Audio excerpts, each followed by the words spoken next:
Welcome to Blind Like Me, the podcast. We share inspirational stories from the visually impaired community and explore accessible technology and services. Blind Like Me is a community of shared experiences, motivating each other to break down barriers. Your host is Tim Black. Tim has been in the broadcast industry for over 30 years in Canada and was the first legally blind student in British Columbia to attend public school. Tim has never let his disability stand in the way of his goals. Well, hi, it's Tim, and thanks for listening to this episode of Blind Like Me. We hope you're having a fantastic day wherever you are. And again, if you want to check out all of our episodes, you can visit our website, blindlikeme.net. And if you have a show idea or a guest idea, please let me know. Visit the website, blindlikeme.net. Well, I'm super excited to welcome this guy to the podcast this week. It's somebody I've been following kind of on social media for the last, 3 or 4 months. And finally, we got a chance to connect with each other. He has an amazing tech background. And actually, that's part of his job is working with technology and helping those who are visually impaired and blind with technology. His channel is called The Blind Life. His name is Sam, and we welcome him to Blind Like Me this week. Thank you. It's my pleasure. And thanks for inviting me. Well, you're welcome.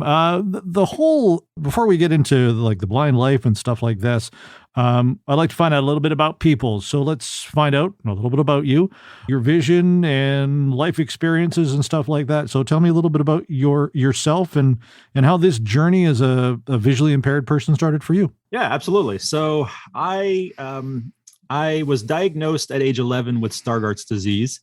And if anyone's unfamiliar with that, Stargardt's is a juvenile or an early onset version of macular degeneration. Okay. So we typically lose our central vision and we retain our peripheral, but because, central vision is what people use for detail vision, we lose that. So we can't read. We have difficulty reading, difficulty recognizing people. Colors aren't the best. And then we also have night blindness. So I was diagnosed at age 11, and I've lived with it for well over 30 years now, pretty well adapted. Mm-hmm. My current acuity, everybody likes to know that, is 2400 in my good eye and 2850 in my bad eye. You've adapted, you've made your life changes, and away you go. It's a learning process. And that's Sure. one of the things I talk about on my channel is, it's not an overnight thing. It takes a while to get comfortable with everything. So, Right. Don't beat yourself up if it's not coming very quickly for you. Let's go back to the age 11 of 11. What was the biggest challenge for you?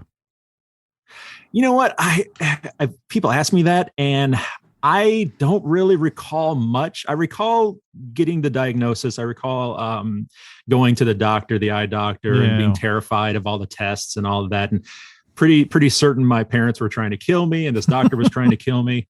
As an 11-year-old's brain thinks of these things. Sure. But I've always been a positive kind of person and glasses half full kind of guy. So It didn't really bug me too much. I mean, obviously I had all the stereotypical classic bullying, in school, having to sit in the front row with the big monocular and hey, I've got one books. of those. Yeah. Oh yeah. And you have the kid, and you have the kids knock that big binocular off your desk. Oh yeah, and it bounces off the floor. Good times, I tell you. Yeah. Everybody turns and looks. Yeah. Mm-hmm. So I had all that, but I tried not to let it bug me too much because I was really only visually impaired when I was at school. When I was at home, I was just, Sam, normal kid like everyone else, rode my bike, rode my skateboard, had fun with my friends. How did you ride a bike, man? I mean, I ride a bike as well. And people have asked me that question all the time, but how did you ride a bike? Yeah, well, back then my vision was much better. I mean, Okay. When I turned 16, I couldn't get a license, but where I lived in North Carolina, you didn't need a license to ride a moped. So I got a moped instead. Oh, score. Wait, it was awesome. That's awesome. I never thought about doing that. Yeah, man. I was all over the city on that moped. Man, was it a moped like you had to actually pedal to get it going? Yep, It had the pedals. I mean, it was all. Was it like was it the blue one? Like, because remember they had all the like really weird colors of mopeds back in the day, and I had so many. I've had a red one. I've had a blue one. Because the thing about mopeds is they're easy to steal, so they kept getting stolen from me. Sam, was there a basket? Yes, there was. It was a milk crate basket. Yes, and it was held on by bungee cords. Classic, dude. That's awesome. Oh yeah, that's awesome. All the way. All right. So life progressed. You find yourself now in your career, and you do assistive technology training. Is that correct? Yeah. In my day job, I'm in charge of an assistive technology program at a nonprofit. Mm-hmm. So I meet with clients every week and teaching them how to use accessibility on different devices, usually smartphones and computers. That's kind of what we specialize in. And what got you into doing that? Being diagnosed so young and going through the school system, I was using technology. In middle school, I had a big old Aladdin CCTV, if your listeners can remember those guys, which we still have some in our office. Those things are workhorses. They will never die. Ours were, I think, were known as visual techs. Oh, yeah. Yep. So I was just always interested in technology. And then prior to starting my YouTube channel, I actually worked for a Texas-based company making videos on YouTube about Android systems, Android phones, Android tablets, and teaching people how to quote unquote hack their Androids, make them awesome. So I've always loved technology and what you can do with it. That just kind of led me into featuring that on my channel. Excellent. What is before we get talking about the blind life, what is the up and coming thing right now in the world of technology for those who are visually impaired and blind? Well, for low vision, it really seems to be going towards wearables. Everybody wants to make some type of wearable device, whether it's a VR style headset that allows you to see far away, see distance, and see near vision. There's a lot of push towards haptics, incorporating haptics into different devices, and even like clothing, incorporating haptics into clothing, where, if you're walking and something, a branch is in your path, you'll get a vibration on your clothing letting you know, oh, there's something that's about to hit me. So yeah. That's really cool. There's some crazy stuff coming. I mean, I know when we first started doing this podcast a couple of years ago, we were one of the first people to talk to the WeWalk folks, right? About their cane and how cool that was. But I mean, it's so amazing to see what's happened in the last couple of years. I know I've had an opportunity to try out the eSight gadget. They sent, I got to beta test one of those, which was really kind of interesting, but all different ones out there now. But they still make you kind of stand out like a sore thumb, right? And I think that's still the challenge of those wearables is that, hey, look, that guy's wearing, or gal is wearing a device they must not be able to see very well. You know what I mean? So it's or they think you're playing a video game or something. So I think walking down the street. So I think there's still some way to go. I mean, I know, and we're not sponsored or anything like that. I know the OrCam. I've seen a lot of people using that now, and the Blind Woodsman, John. We've had John Furnace. We've had on here, and I think he's got one now, which is great for him. The technology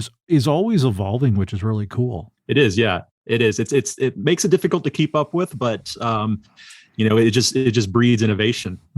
Okay. What do you use yourself regularly? And we were talking about before we started recording that because of your job, you use both Android and iOS.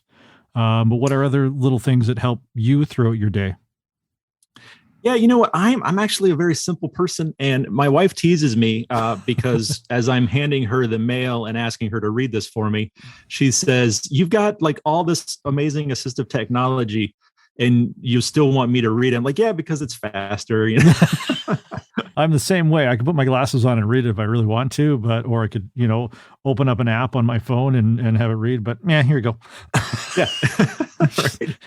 No, but I use both Android and iOS mainly because of my job, but I find benefits in both systems. Okay. And probably the smartphone is the thing that I'm using the most throughout the day. The smartphone, and I have a little handheld magnifier that is always within reach. Yeah. And so anything that it cannot handle, I will grab my smartphone for an app or just using the camera to zoom in. Right. What are some of the apps that you're using? I know we've all talked about Be My Eyes and Seeing AI and stuff like that, but what are some of the apps that you're recommending to your clients? Well, yeah, Seeing AI, obviously, if you're an iOS user, that's the best thing out right now. Just well-rounded application. If you are on Android, you've got a couple options. There's this new one called Audible Vision that I did a video about recently, and pretty impressed with this app. It's still technically in beta, so they still have a lot of improvements to make. But the foundation is solid. I'm really impressed. It has the fastest OCR reading I've seen on any app. Oh, really? Wow. You touch the screen, and it instantly starts reading the image. Wow. So really impressed with that. Yeah. But there's old schools like KNFB Reader is still a solid app. And in fact, when I did a head-to-head comparison for KNFB Reader versus Seeing AI, KNFB Reader came out on top for performance. Okay. Now, it is a pretty expensive app, so you have to take that into consideration, but it's not a bad one either. Right. Computer-wise, are you using screen reader yourself, or what are you using when you're using computers? I am a PC user, and I am mainly magnification. Okay. And it's surprising. A lot of people are surprised. They think, "Oh, are you a Zoom Text?" Or if you do use screen readers, are you a JAWS user? And no, I just use the built-in Windows magnifier. And it's got I got to say, I've talked about this here on this cast before, is that I use a lot of Apple products. Most of my stuff in the room here is Apple, but I do have a PC. I do have a PC for some of the other stuff that I have to do. And I'm impressed that Windows has actually really gotten better over the last years. I mean, just upgraded to Windows 11, and I haven't played around with a lot, but it's much better than it was. Yeah. They've put a lot of work into the accessibility suite over at Microsoft, and made a lot of improvements. And, even just a couple of years ago, Windows Narrator was kind of the joke in the industry as far as a screen reader. Yeah. But it's pretty a pretty capable screen reader now. Because one thing that I always talk about when I'm doing reviews and things is I always take budget into concern. Sure. With a group of a community of people that I think it's like 75% unemployment. That should be one of the main concerns. If you can't afford a $700 copy of JAWS or a $1,300 iPhone, it doesn't matter how amazing it's going to be. You can't afford it. Yeah. So what are our other options? So, having a built-in screen reader like Narrator or VoiceOver, it definitely makes it pretty enticing. As a guy who teaches accessibility and technology and stuff like that, does it still blow your mind that the JAWS programs are still very, very expensive? I know I think you have pay to play now, kind of thing like that. I think there's a subscription fee that you can get for this. But I mean, I've been around, I'm 50 years old, right? And JAWS has been around. I've never used it, but it's been around most of my life. And I know, when people first started using it, it was like a $3,000 or $4,000 program. And does it surprise you that it's still that expensive? Like it's still in the hundreds of dollars upper side of it? I would say yes, but it also at the same time, no. Everything in the assistive technology world is so expensive. And that's disappointing. It is. It's very disappointing. And it's the number one comment I get on my videos is, why is it so expensive? We can't afford this. Right. And it's so much so that I made a whole video dedicated to the economics of assistive technology and why these products are so expensive. And then the second half of that video was giving options on how to afford them. Right. Several different options. Right. So, but it doesn't, at the end of the day, these things are just crazy expensive. Yeah. And, unfortunately, we just have to deal with that. Right. The Blind Life is the YouTube channel. We're talking with Sam from The Blind Life. Where did this, obviously it kind of must have spawned from the job that you do. And YouTube has exploded over the last 10 years. Talk a little bit about how The Blind Life came to be. Yeah. So as I mentioned before, I was making videos for another channel. This was back in like 2012. And one day I decided to search for Stargardt's disease on YouTube to see what was out there about my vision impairment. And there wasn't a lot at the time. This was 2013. And so I decided to start my own channel because I'd already been making videos for a while. I knew how to do it and, had all the equipment and stuff. Okay. And basically, so that's when actually the Blind Spot was born. That's the name of the channel, what it used to be, as an homage to my central vision loss, the blind spot. Okay. And that at the time, though, it was just, I always joke saying I was basically throwing darts at a board, whatever stuck, I would make a video about that. It was just random all over the place. Right. It wasn't until a couple years later that I decided to kind of distill it down into talking about assistive technology mainly. It kind of coincided with getting my job as the AT program coordinator. Yeah. But the name changed about halfway through. It changed this and became the Blind Life. And I started doing a schedule, putting making videos on a schedule, and it just kind of took off from there. And it's grown like a weed.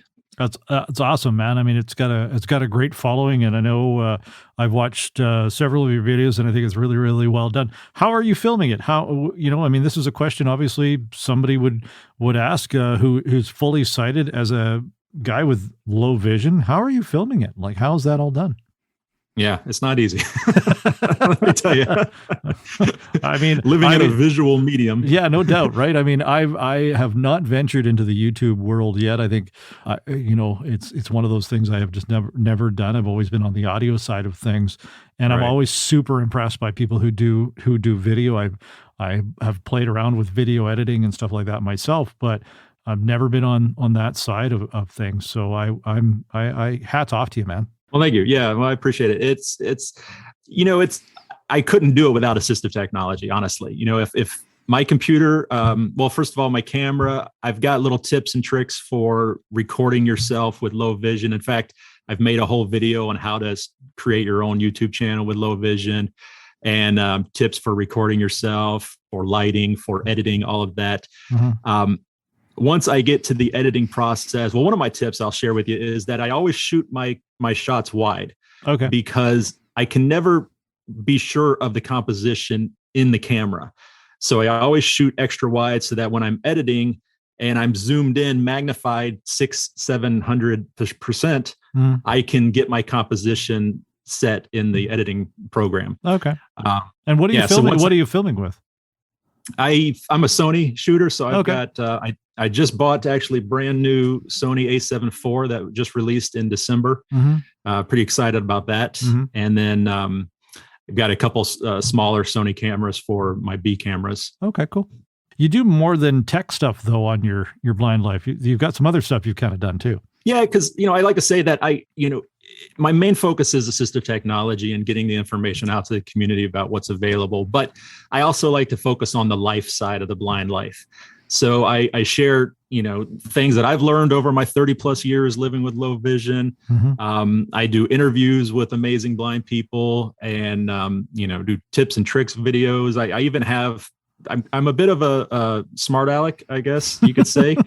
And so growing up in the 80s, anybody who drives a moped with a crate on the back of it, that's, I mean, dude, you've crossed over to coolness now, I tell you. Oh yeah. Well, I don't know about that, but growing up, I'm only 4 years younger than you, so you can probably relate that growing up in the 80s and being a latchkey kid, sarcasm is our love language. Yeah. And so I've got a whole series. I've got a bunch of videos about the kind of ridiculous side of being blind. In fact, I have a whole series called "Why It Sucks to Be Blind," and it's just kind of tongue in cheek, focusing on those ridiculous things like, oh, I cracked my head on the cabinet door that got left open again.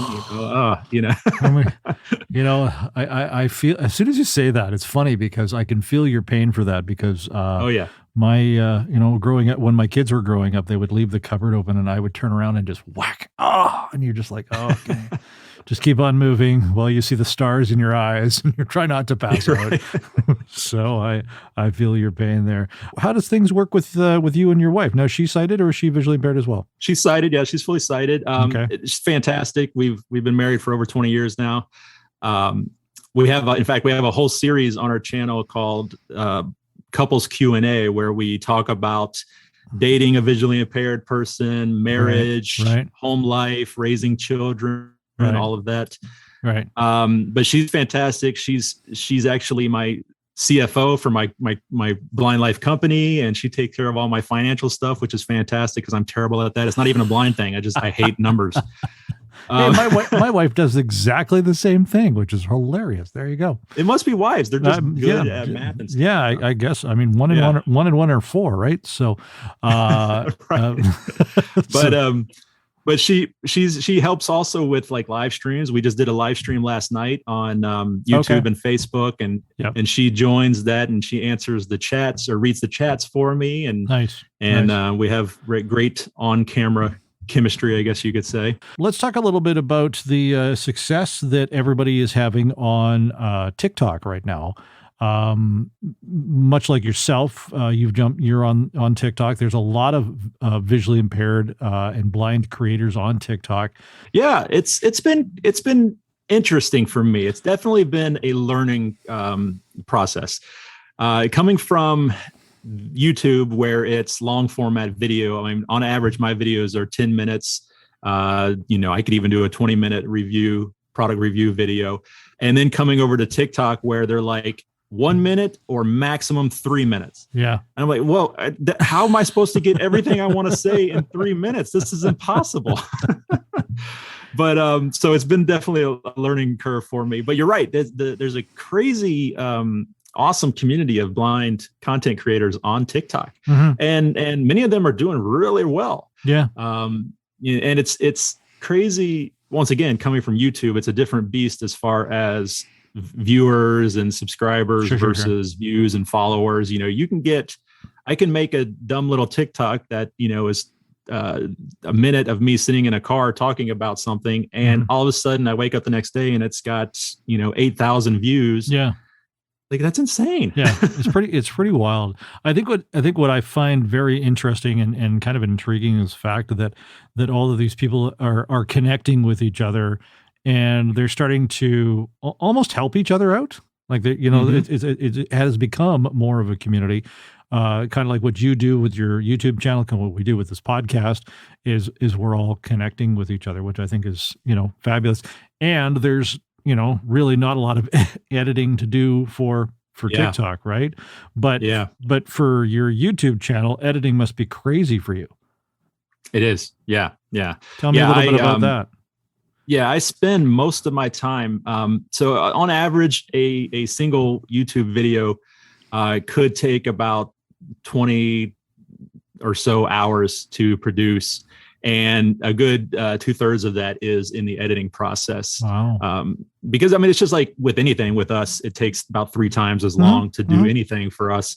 So doing that also in editing, where all the controls are tiny and the little icons and everything.